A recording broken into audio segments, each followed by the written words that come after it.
suas características, suas marcas, que tivesse impresso em seu coração, caráter e espírito, quem Deus é e o que Deus quer. E aí esse povo então vive durante todo esse período do Antigo Testamento. A gente está falando aí de uma religião então milenar, e agora essa religião milenar tinha uma esperança. E a esperança era que o ápice dessa religião, o Messias, o Cristo, viria. Então, esse era o ápice, essa era a esperança maior, era isso que se esperava em Israel. Aí agora, chega Jesus de Nazaré, vivendo entre o povo judeu, e vive toda a história que nós já conhecemos, de enfrentamentos com os religiosos, de rejeição por grande parte do povo e dos religiosos, porque ao longo desses anos todos, foi se construindo a ideia de que o Messias que viria seria o leão da tribo de Judá. E não está errada a ideia do leão da tribo de Judá. Mas nós recebemos Jesus na sua primeira vinda como o Cordeiro de Deus. E o povo não esperava o Cordeiro, o povo não aceitou o Cordeiro. O povo queria o leão.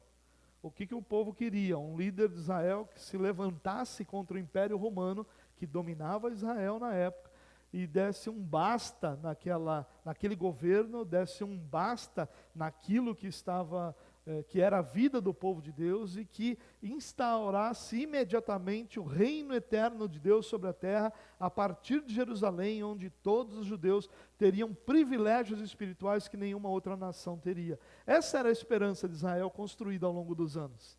Mas Jesus vem como o Cordeiro de Deus. Vem como aquele que é manso, como aquele que se cala diante dos seus acusadores, aquele que se permite ser. Lembra que ele disse que ninguém tirava a vida dele, mas que ele a entregava voluntariamente. Então, ele vem como esse cordeiro, se entregando.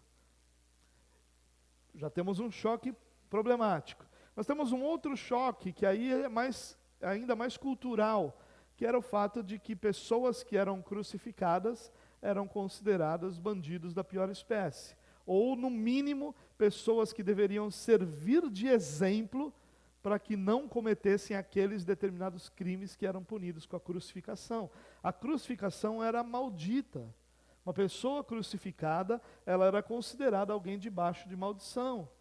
Então, Jesus não só se entrega, diferente daquilo que os judeus esperavam, que esperavam um guerreiro, mas ele se entrega e morre de morte de cruz, uma morte considerada maldita. E aí então, ele é enterrado, ou dentro do que se pôde fazer por conta do sábado e de tudo que era o momento, ele vai para o seu túmulo e, de repente, os seus discípulos começam a anunciar que ele ressuscitou. Só que sobre essa notícia vem um trabalho todo dos guardas e dos religiosos judeus e dos guardas romanos, dizendo que o corpo havia sido somente roubado e que não havia tido ressurreição. Essa era a história. Aí agora, diante de todo esse contexto, com todos esses fatores contrários, você vem e anuncia para mim que essa pessoa é aquela que eu estava esperando. Mesmo que seja diferente de tudo aquilo que eu esperava. A única coisa que ele tinha de comum com o que eu esperava, o que você estaria anunciando naquela época, era o título de Cristo. É a única coisa que teria.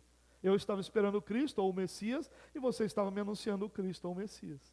Era a única semelhança. O resto não era semelhante, porque não era o guerreiro que eu esperava. Não era aquele que dominou sobre tudo, mas era aquele que morreu uma morte de cruz.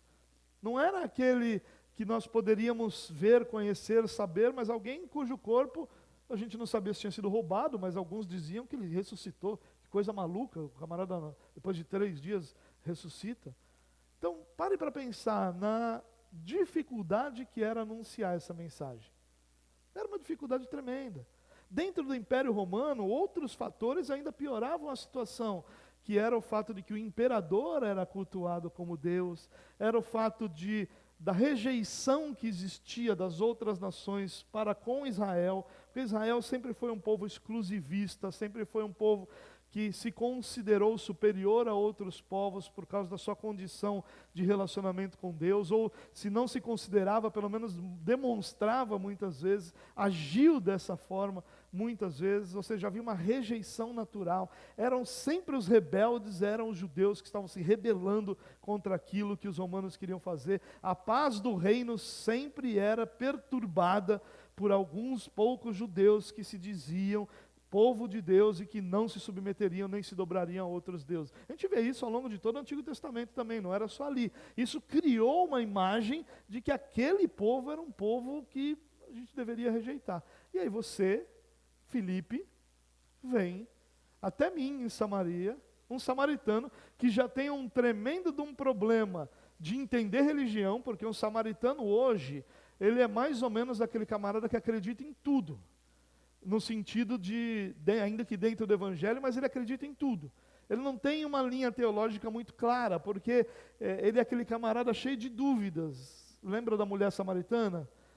Uns dizem que a gente tem que adorar em Jerusalém, outros dizem que é aqui no Monte Gerizim. Onde que a gente deve adorar, mas a gente não sabe direito isso, né? Então havia aquele contexto religioso sem firmeza, sem clareza. É mais ou menos hoje um cristão que não gosta de teologia. É mais ou menos isso. Então ele mistura um pouco do que ele sabe, do que ele ouviu, do que ele sentiu, do que ele experimentou, do que ele gosta, do que ele sonhou. Ele mistura tudo isso num caldo só. É o samaritano de hoje em dia. Então imagina você pregar Jesus nesse contexto. Qual seria a chance de alguém sequer parar para te ouvir? Ninguém, nenhuma. E aí por isso que o texto diz que enquanto Filipe estava falando, e é interessante, eu quero até voltar lá nesse verso, no verso 6, porque ele diz o seguinte, quando a multidão ouviu Filipe e viu os sinais miraculosos que ele realizava. Então, esses sinais tinham um propósito. Qual era o propósito? De deixar claro que aquela mensagem absurda, estapafúrdia, Paulo vai dizer que é loucura para os que vão se perdendo, porque realmente é uma loucura contar Jesus, ainda mais dentro daquele contexto. Nós vivemos num contexto de um mundo mais ou menos cristianizado. Um mundo que tem uma mínima noção, pelo menos o nosso país, né, e a nossa região, tem uma mínima noção, tem um conhecimento mínimo da existência de Jesus. Você não está mostrando a alguém que você tem que provar que existiu, porque a maioria das pessoas vive debaixo de um contexto que pelo menos ouviu falar, ainda que cada um tenha a sua maneira de enxergar e de pensar, é um contexto diferente, é um contexto não mais fácil, mas é um contexto diferente. Naquele momento era um contexto absurdo. E o que fazia com que a mensagem fosse ouvida? Os sinais. Eram os sinais que faziam com que o povo desse unânime atenção. Por quê? Porque aprove a Deus provocar, produzir, gerar salvação nas pessoas através da pregação do Evangelho. Aprove a Deus salvar através da pregação do Evangelho. Então as pessoas precisavam ouvir o Evangelho, porque é na aplicação do Evangelho nos corações que o Espírito Santo produz a regeneração nas pessoas. As pessoas precisam ouvir o Evangelho para encontrarem a salvação. Deus usa aquelas palavras do Evangelho, dá a essas pessoas a capacidade de crer nessas palavras para que elas sejam salvas. É necessário para que alguém seja salvo que ele creia. Para que ele creia é necessário que ele ouça. E para que, aliás, só ouvir não é suficiente. Deus faz ali, traz a regeneração quando ele ouve, para que ele possa crer. Deus capacita a crer, mas Deus só capacita alguém a crer a partir do momento que esse alguém ouve a mensagem do Evangelho. É muito interessante isso. E é muito importante, então, que os sinais fizessem parte. Então, por que eram necessários os sinais? Porque o contexto era absurdo. Era como se alguém hoje tentasse provar para você que existe o Deus garrafa. Talvez fosse mais fácil o Deus garrafa do que o Jesus. Porque você sabe o que é uma garrafa. Muitos não sabiam quem era Jesus. Muitos nunca ouviram falar quem era Jesus. E provar, por todo aquele contexto que parecia estapafúrdio, essa garrafa é Deus porque tem água dentro, só Deus pode ter água dentro. Não parece loucura uma coisa dessa? É claro que é. E era loucura a pregação de Jesus, mas era necessário que se pregasse. E Deus dá a Filipe e dá a muitos outros que pregam naquele momento, os sinais que o acompanhavam. E esses sinais então fez com que as pessoas dessem unânime atenção ao que ele dizia. E por conta dessa unânime atenção, dos sinais que acompanhavam aquela mensagem, o texto termina dizendo que houve grande alegria naquela cidade. Ou seja, as pessoas encontraram a Cristo Jesus. Bom, nós entendemos por que esses sinais, ainda que de forma resumida. Mas isso gera uma outra pergunta. Bom, então quer dizer que quando a pessoa pregava o Evangelho, essa pessoa então, essa pregação era acompanhada de muitos milagres, que eles vão chamar de sinais, mas não chamam de ser milagres. Sinais miraculosos, como diz Lucas. Então, aconteciam muitos milagres. Então, quer dizer que Deus faz milagres hoje? Essa é uma primeira pergunta que normalmente as pessoas fazem. Ou normalmente a pergunta é, então Deus não faz milagre hoje? Ou Deus faz milagres hoje? A pergunta é, Deus faz milagres hoje ou não? E a resposta é muito simples. Sim, Ele faz. É claro que Ele faz. Como é que poderia qualquer um de nós crer que Deus não faz milagres? Como é que nós poderíamos explicar a salvação de qualquer um, senão por um milagre? Porque o oposto de explicar, vou chegar nos outros milagres, eu sei que você está preocupado com o caroço aí, mas vamos falar primeiro aqui da salvação, que é o maior dos milagres. Como é que alguém pode explicar a salvação de alguém, senão com a seguinte resposta: Deus fez o milagre de salvá-lo? Essa seria a resposta correta. Por quê? Porque ao ouvir a mensagem do Evangelho, o Espírito Santo regenerou o coração dessa pessoa, dando a essa pessoa a capacidade de ver, lembra? Ninguém pode ver o reino de Deus se não nascer de novo, dando a essa pessoa a capacidade de ver, de crer no reino de Deus, dando a essa pessoa a capacidade de confiar em Jesus, e essa pessoa pode então crer no que ela ouviu, e ao crer no que ela ouviu e se arrepender dos seus pecados, ela encontrou a salvação.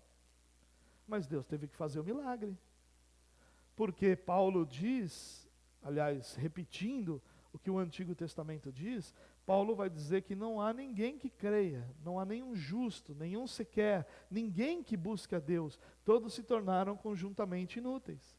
Não há ninguém que busque a Deus. Paulo diz que essa ideia que muitas vezes nós temos, essa ideia moderna de que pessoas estão sedentas por Deus, isso não é verdade. Pessoas não estão sedentas por Deus, pessoas estão sedentas por uma solução milagrosa dos seus problemas. É diferente. Pessoas sedentas por Deus são pessoas que já foram regeneradas. É impossível alguém cuja natureza é totalmente pecaminosa, ainda não regenerada, seja sedento por Deus.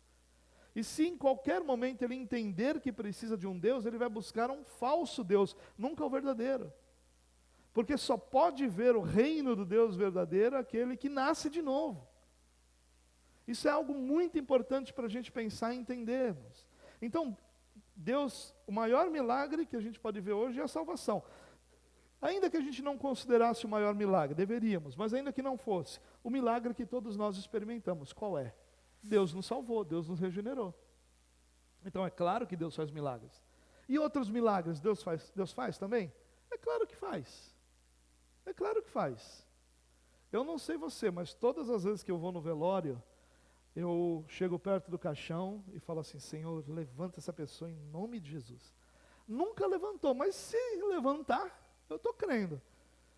Talvez a pessoa não fique feliz comigo, né? Muitas pessoas, quando, poxa, eu estava lá com o Senhor, tu me chamou para estar junto de você, não quero morrer de novo, né?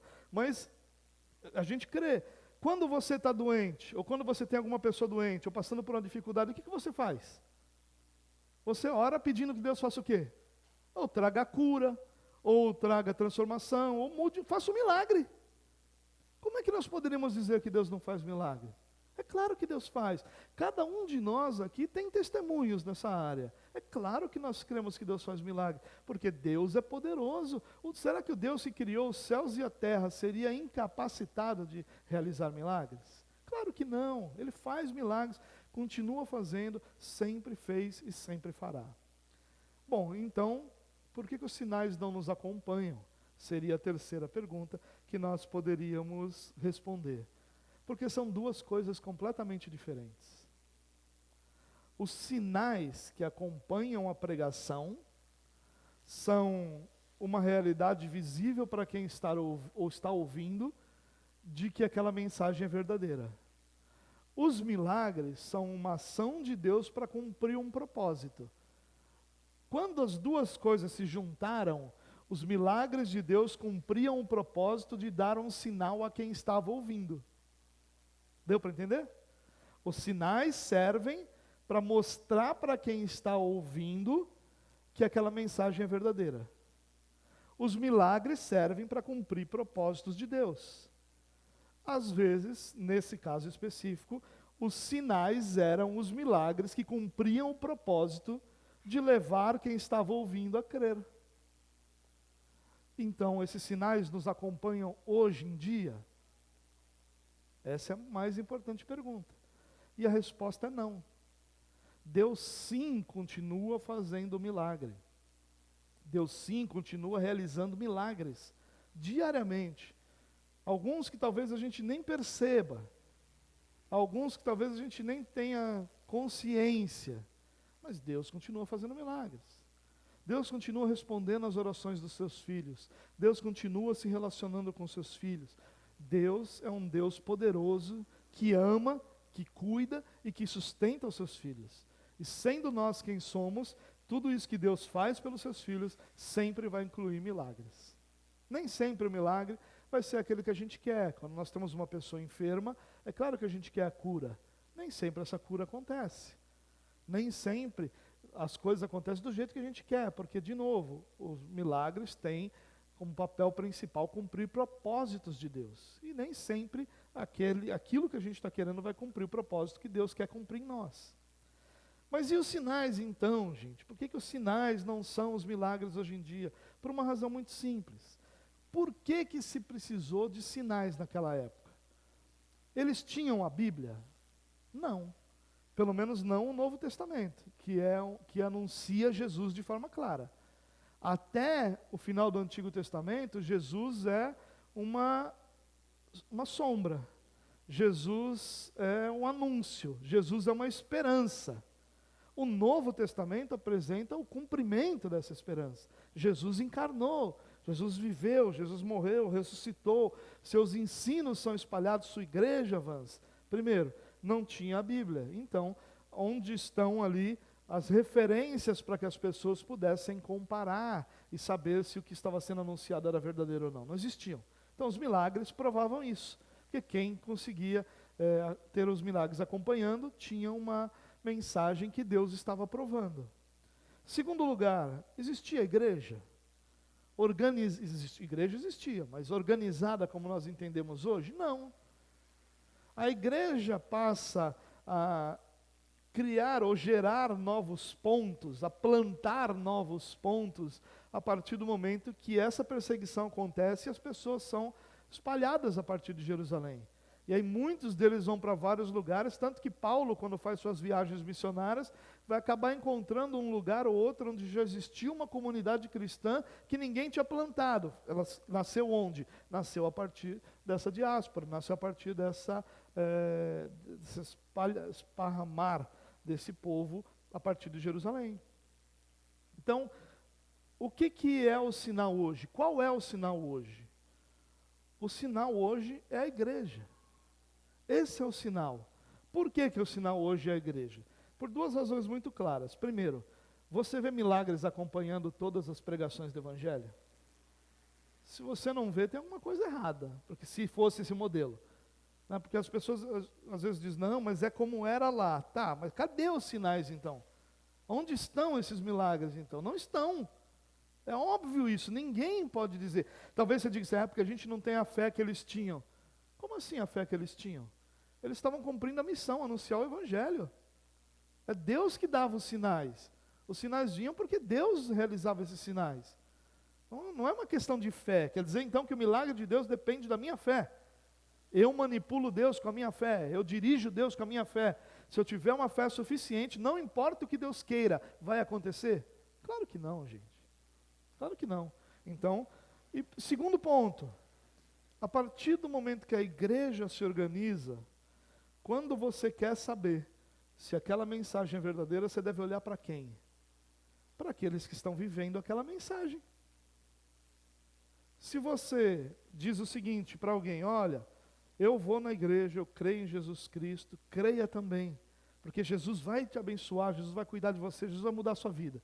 E a pessoa olha para você e não vê nada daquilo que você pregou, o que ela vai pensar? Bom, essa mensagem aí que você está dizendo que é assim, parece que não funciona muito bem em você. Se não funciona muito bem em você, por que eu me submeteria a isso? Irmãos, isso é uma questão muito importante, porque o sinal hoje em dia não é um milagre que acontece quando você prega. O sinal hoje em dia é você. Você é o sinal. Você é aquele que, quando anuncia Cristo, tem em si as características de alguém que Cristo agiu. É você. Talvez, e se nós somos honestos, nós vamos entender que é muito difícil essa realidade. Ela é pesada sobre nós porque nós estamos ainda sendo moldados. Mas essa é a realidade. E se você olhar para todo o Novo Testamento, em especial para o livro de Atos, você vai percebendo que a partir do momento que as igrejas vão sendo plantadas, os milagres vão diminuindo. E as pessoas, vai chegar um momento em que as pessoas já não olham mais para eles como aqueles que fazem os milagres, mas vão chamá-los de cristãos. Por quê? Porque eles já são pessoas que Cristo pode ser visto neles, como que imitadores, como Paulo diz, como imitadores de Cristo. E essa é a nossa realidade, irmãos. A nossa missão é pregar o Evangelho. E qual é o sinal que acompanha a nossa pregação? Nós mesmos. Se fosse um milagre, talvez fosse um pouquinho mais fácil, né? Porque o milagre não está nas nossas mãos, é Deus que faz. E se Deus fizer um milagre, quem é que não vai te ouvir? Não é? As pessoas se juntam aos milhares hoje em igrejas, quando alguém que vai nessa igreja tem a fama de ser alguém que faz um milagre. Alguém que tem algum tipo de dom milagreiro. Pessoas se amontoam nesses lugares e vão em busca disso. Pessoas vão em busca porque elas não estão sedentas por Deus. Elas estão sedentas por terem seus problemas resolvidos. E a partir do momento que elas querem ter seus problemas resolvidos, elas não querem a mensagem. Elas não querem o fardo, elas querem o milagre. Então, se a questão fosse essa, o mundo todo estaria salvo. Só dependeria dos milagres, que as pessoas mais precisam de milagres. Bom, para eu terminar essa conversa com vocês, o que faz então com que o nosso testemunho seja um testemunho sinal? O que faz com que ao anunciar o Evangelho para alguém, esse Evangelho que eu estou anunciando venha acompanhado do sinal? Eu. Essa é a última pergunta que eu quero responder. Quais são as características de um testemunho sinal?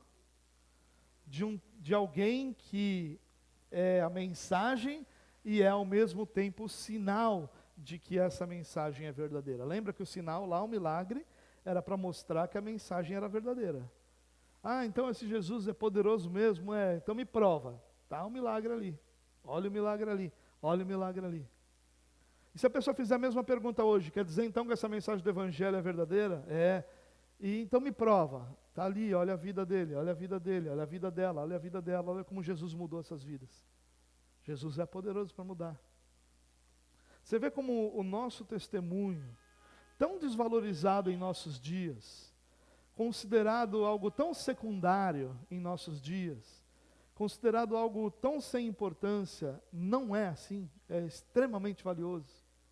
Muitas pessoas hoje consideram o testemunho irrelevante, porque eles vão dizer, você não tem que olhar para mim, você tem que olhar para Jesus. Mas esse não é o modelo bíblico. Essa talvez seja, nos nossos dias, a melhor decisão, mas não é o modelo bíblico. O modelo bíblico, Paulo diz o quê? Sejam meus imitadores, como eu sou de Cristo. Paulo está dizendo, olhe para mim, veja como minha vida é submissa e transformada por Cristo, e você vai querer Cristo também. É essa a realidade. O nosso testemunho, irmãos, é algo que nós deveríamos estar trabalhando e valorizando. Mas infelizmente nós estamos considerando secundário. Caminha a sua vida aí com Cristo, não olha para mim não, que eu estou nos meus problemas aqui. A mensagem é essa, agora caminha aí, deixa eu aqui que eu estou no meio dos buracos. E não é isso. O que deveria ser você quer ver como essa mensagem funciona? Olhe para a minha vida e veja como Deus mudou a minha vida. Olha o que Deus fez. É claro que não vai ser perfeito. É claro que você não é Jesus. É claro que você não é perfeito ainda. É claro que você não alcançou toda a transformação. Nem eu, nem você, nenhum de nós. Até porque se tivéssemos alcançado toda essa transformação, provavelmente já estaríamos com o Senhor. E não vamos alcançar, porque há o último milagre a ser realizado, que é o do que é corruptível ser revestido de incorruptibilidade, que é mortal ser revestido de imortalidade. Então ainda há essa necessidade desse último milagre. Mas, quais são então as características de um testemunho sinal? Primeiro, eu separei 3 aqui, poderia fazer muitas, mas como um bom presbiteriano, vou ficar nos 3 pontos. Então, o primeiro ponto, o que eu queria destacar primeira característica de um testemunho sinal é a postura. Irmãos, hoje em dia existe e eu já falei sobre isso algumas vezes aqui. Eu fui fazer um curso de fotografia uma vez, alguns anos atrás, muitos anos atrás, e na primeira semana eu cheguei uns 10 minutos atrasados no culto. Não foi no culto, foi no curso. E uns 15 minutos atrasado. E quando eu cheguei, a última pessoa tinha acabado de falar um pouquinho, tinha que falar nome, de onde era, o que fazia. E eu cheguei lá, a aula tinha acabado de começar, uns 2 minutinhos. Então eu cheguei, sentei, dei boa noite e tal, e eu não falei nada disso. Muito bem. Aí, quando acabou aquela primeira aula, o professor fez uma confraternização lá, para a gente estar junto, se conhecer, quebrar um pouquinho do gelo, a gente tomou um cafezinho, comeu um bolinho e tal, ficamos lá uma meia hora, e um rapaz, eu vi um rapaz com um livro, que era um livro de tecnologia, né? E aí eu puxei papo com ele, e aí conversei também um pouquinho sobre a minha experiência de tecnologia, e conversei, a gente ficou uma meia hora conversando, e na semana seguinte, a aula começou, e aí o professor falou o seguinte: Roberto, quer dizer então que você é pastor? Aí eu falei, sou pastor sim. Isso faz uns 10 anos já, né? E aí ele falou assim, eu olhei no seu Facebook e vi lá, nem tinha Instagram na época, né? Instagram é mais novo. E eu vi lá que você é pastor, eu falei, sou. Aí falei da igreja, falei há quantos anos era, tal, legal. Aí esse rapaz da tecnologia virou para mim e falou assim, você é pastor? Você nem parece.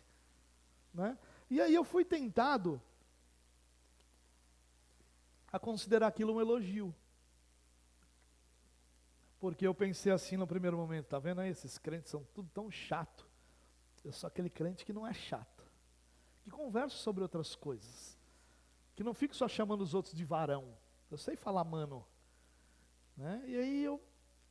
E aí no mesmo momento, irmãos, eu pensei assim comigo, não, isso não é um elogio. Acredito que o Espírito Santo talvez tenha me ensinado isso. Isso não é um elogio. Como é que pode ser um elogio quando a sua identidade não é percebida? Não é um elogio. Não é um elogio quando quem você não é percebido pelas pessoas à sua volta. A gente está falando do Evangelho, nós poderíamos falar de outras coisas. Né? De repente você, na sua profissão, e você chega lá, você é isso? Nem parece. Como que te desmerecendo de repente. E nossa geração considera um elogio ser aquele crente light, cool, aquele crente que não assume uma postura conservadora, uma postura bíblica, uma postura justa em seu local de trabalho, por exemplo, ou na sua família. Nós vamos na família e todo mundo faz piadas sobre o que quiser e a gente está lá rindo, como se estivesse tudo bem. A gente não tem uma postura de deixar claro o que nós cremos, o que nós pensamos. E eu não estou falando aqui, irmãos, de ser aquele... Porque existe realmente aquele crente constrangedor, para não dizer insuportável, né? Que não importa o que você fale, ele vem com uma resposta querendo forçar Jesus ali de qualquer forma, né? Ele não conversa, ele não tem um diálogo, ele só tem seguinte pensamento: você está errado, você tem que aceitar Jesus e acabou, né? Senão você vai para o inferno. É só essa ideia, não tem uma ideia de, há de se construir entendimento, há de você começar, precisa que o Espírito Santo venha, então o que eu tenho que fazer é pregar o Evangelho, é pregar o Evangelho. E aí, muitas vezes, nós fugimos da nossa postura.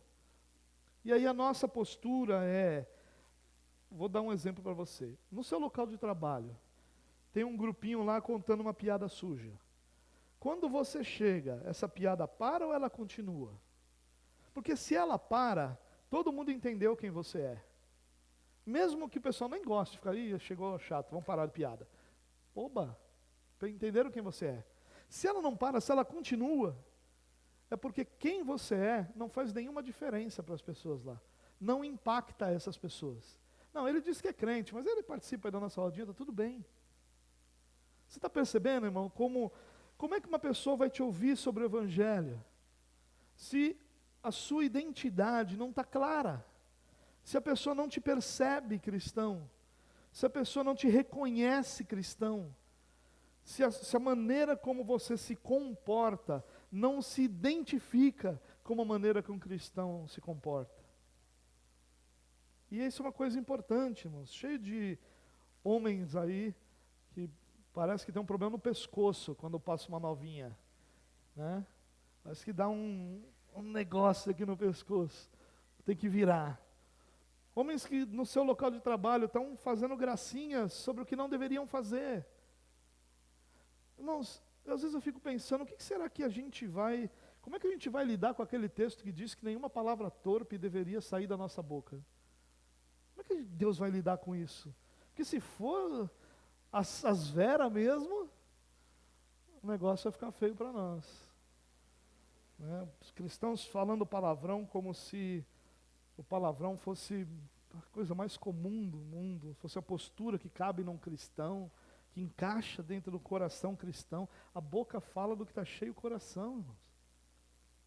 É disso que a boca fala. Sabe, existem pessoas que, quando conversam com você, nunca saem uma palavra do Evangelho. Eles entendem de tudo. De tudo, entendem de política, entendem de engenharia, entendem de medicina, entendem de trânsito, entendem de elétrica, eles entendem de tudo. Qualquer assunto eles discutem com você, só não sabem do Evangelho. Essa é a postura, esse é o sinal. Esse é o sinal. Essa é uma das características do sinal. A segunda característica é o compromisso. Uma certa vez, uma pessoa chegou para mim e disse assim: olha, pastor, eu não vou estar no domingo, porque eu tenho um aniversário para ir da sobrinha, sei lá, era tipo assim, um parente de segundo grau. E eu preciso ir nesse aniversário. Eu falei: sério?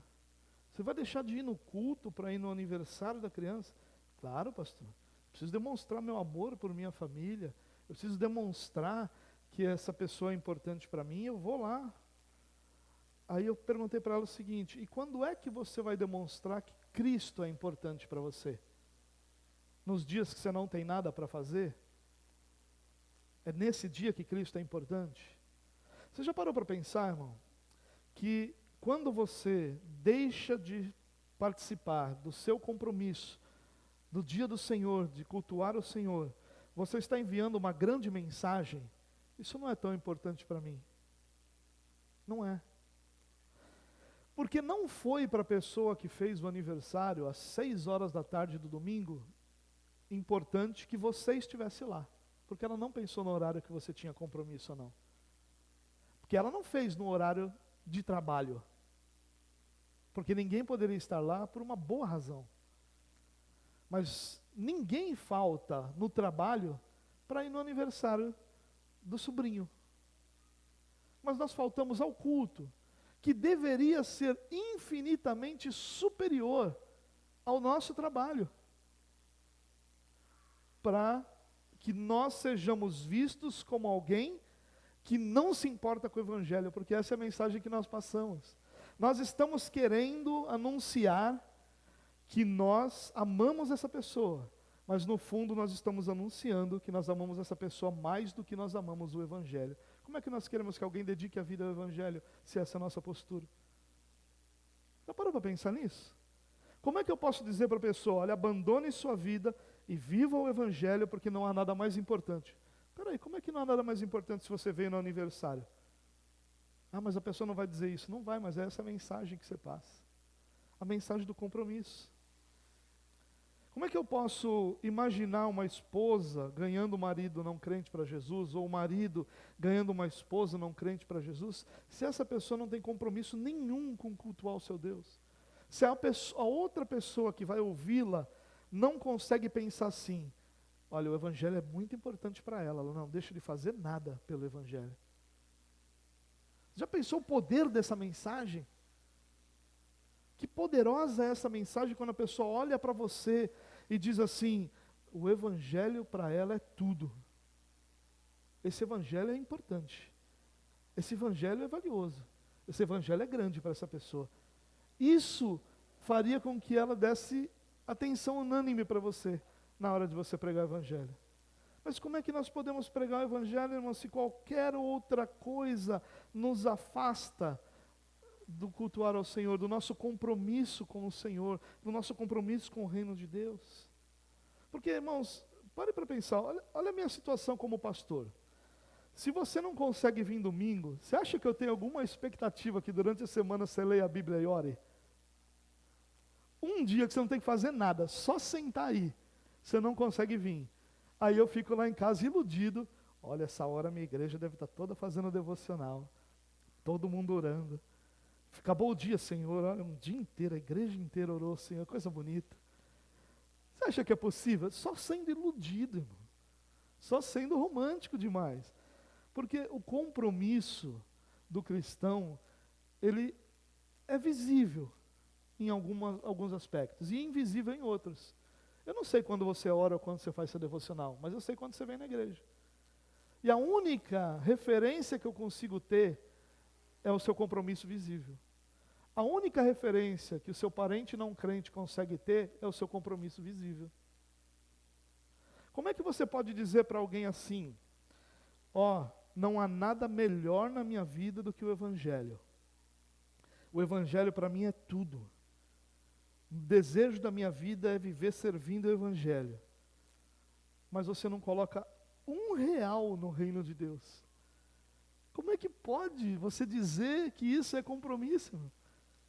Como é que você pode, o seu dinheiro, sabe onde ele é investido? No que é valioso para você. Quem é pai e mãe aqui, a maior parte do seu dinheiro não vai para os seus filhos? Vai ou não vai? É claro que vai. A maior parte do seu dinheiro não vai para a sua família, não vai para a sua casa?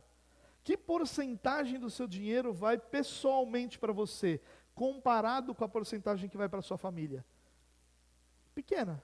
E está certíssimo isso, é assim que tem que ser. Porque o nosso dinheiro é investido nos nossos compromissos, naquilo que nós estamos comprometidos. É por isso que existem fã-clube de pessoas. O compromisso dessa pessoa é com aquele artista, ou com aquele clube de futebol, ou com aquela determinada ação, e ele viaja o mundo atrás disso. Nós estamos tendo a Copa.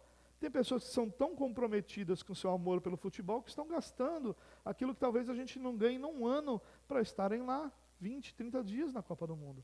Isso demonstra o quê? Compromisso. Isso que demonstra. Aí como é que nós podemos falar que nós temos compromisso com o reino de Deus, com o Evangelho, com a Igreja de Cristo, que nós somos sinais, se R$1 nosso não faz parte do nosso investimento no reino de Deus? Não dá. Você percebe como é interessantíssimo? Se a mensagem somos nós, é isso que é visto. É por isso que muita gente não gosta que a mensagem sejamos nós. Preferem que a mensagem seja o sinal. É mais fácil. Em último lugar, eu poderia falar muito mais sobre essa questão do compromisso, mas já deu para ter uma ideia boa e eu queria manter o tempo correto aqui. A terceira característica de um testemunho sinal é a forma como nós reagimos às dificuldades da vida. Eu lembro que na minha conversão, eu fiz parte de uma igreja que tinha muitas pessoas idosas, né? E uma das grandes coisas, umas coisas boas, uma das boas coisas de um cristão idoso é a sua sabedoria e experiência.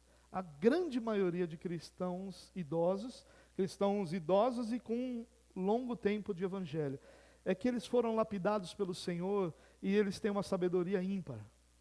Essa é a minha percepção. Eu sempre amei estar próximo de idosos sábios, porque a gente aprende demais. Porque às vezes eles têm 30, 40, 50 anos de evangelho. Uma vez uma das minhas ovelhinhas, ela tinha 73 anos, se eu não estou enganado na época, e ela veio se aconselhar comigo. E aí ela me contou e eu falei, minha irmã, o que a gente está fazendo aqui, minha irmã? Olha, a senhora tem mais tempo de evangelho do que eu tenho de vida. Eu tinha 26 anos. A senhora tem mais tempo de evangelho do que eu tenho de vida. O que eu vou dizer para a senhora? A senhora sabe Bíblia toda, porque crente de antigamente lia a Bíblia. A senhora sabe a Bíblia. É claro que a senhora conhece, sabe o que fazer. Aí eu falei, por que a senhora não vai conversar com o pastor, né? Eu nem era o pastor da igreja. E eu penso exatamente assim, irmãos. Claro que a gente acaba conversando, fala uma coisa ou outra, cita a Bíblia, né? Se você for inteligente, você vai ficar só na Bíblia, não vai falar de experiência, porque a pessoa tem mais que você. Mas, de alguma forma, você tem como aprender, você pode aprender. E uma das coisas que a gente mais aprende com pessoas sábias e com experiência com Cristo é como elas tratam as adversidades. Um adolescente, tá lá, 15 anos de idade, primeiro amor, e aí acabou aquele primeiro namoro. O que o adolescente normalmente faz?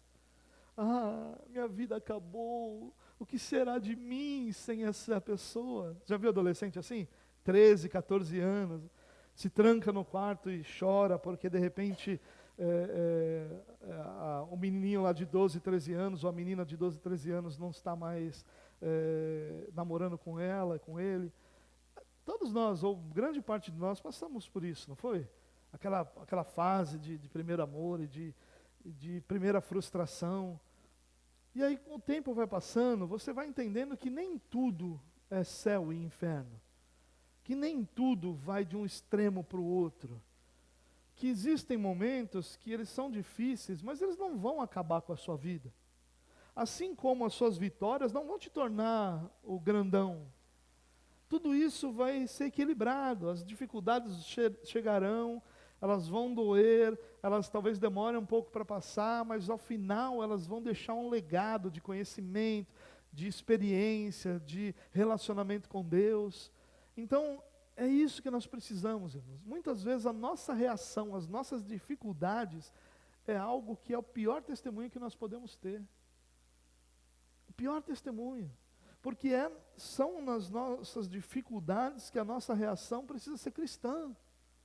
É no momento em que nos fazem mal que nossa resposta não deve ser mal. Eu viajei um dia desses aí com alguns irmãos da igreja, a gente foi para um congresso.